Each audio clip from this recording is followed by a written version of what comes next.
Jesus heals 10 men. As Jesus made his way to Jerusalem, he went along the border between Samaria and Galilee.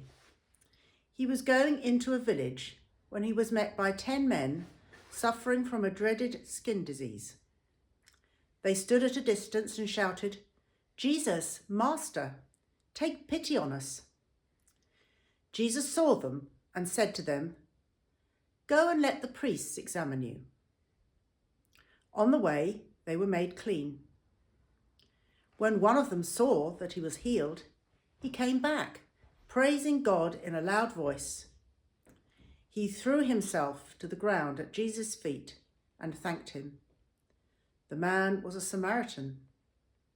Jesus said, "There were 10 men who were healed. Where are the other 9? Why is this foreigner the only one who came back to give thanks to God?" And Jesus said to him, "Get up and go. Your faith has made you well." So in this fourth and final program in our short series, where we've been thinking about what Jesus meant by having a full life in all its fullness from John's Gospel. If you remember, John records Jesus saying, "I've come to give life and life in all its fullness." We've been exploring that, and we've been looking at it through the lens of wholeness and healing, and thinking how our practice of mission through, for example, the changing room counselling service, how we are seeing evidence that this idea around mission and this approach to mission is actually working. And as we've just heard, Reverend Kath has been talking about the passage from Luke's Gospel where Jesus heals 10 lepers, deeply stigmatized group of people. And we're going to just have a conversation about this because, Carla, you must, in your experience and in the practice, your own practice, professional practice, but also in the life of the changing room counselling service, what do you see as signs that stigma is still a big problem?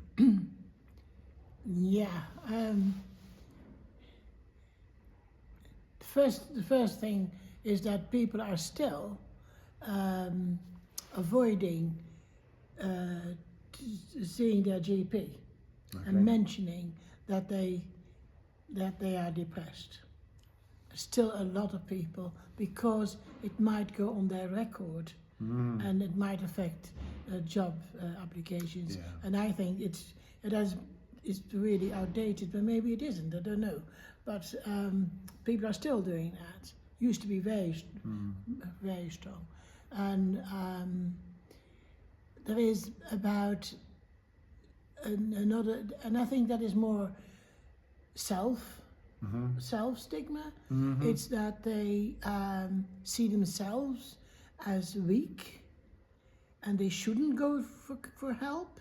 They should be strong, they should help themselves. And then they end up that they can't do it. But it is that, and then they have to overcome coming through those doors and have to overcome that sense of failure. Yeah. Because they haven't managed it. On their own. On their own, yeah. That's a kind of stigma too, isn't it? Yes. And that can be very strong. I'm not so sure. I think people are a lot more understanding about. There's a lot more talk in the media. Everything. And a lot more, the impact of COVID on people's mental health is talked about so much more now. Yeah. Do you think that's an unqualified good thing? I think with all the celebrities, mentioning what their lives, opening up about it, and now saying, I have to take time out. I'm not really up to it. That's really good. Yeah. The other aspect of this story is that is the big issue about the fact that only one of the 10 lepers, they were all healed, but only one comes back and says thank you. And when you reread and really think about this passage, actually all Jesus did was tell them to go and present themselves to the priest. He didn't actually say, bang, you're healed. your faith has made you well, but actually it was something about their trust that this Jesus is telling them to do something that actually all the tradition and the law and the regulations said they should do anyway. So why hadn't they been before to do that? And it's that word of Jesus, the fact that he's known, that seems to give them the confidence to think, well, actually, I can be healed. I can move forward.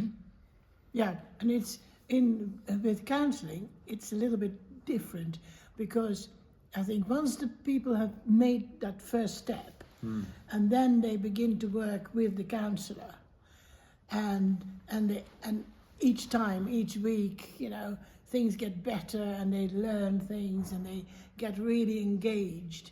So at the end of it, when they are ready to go it alone,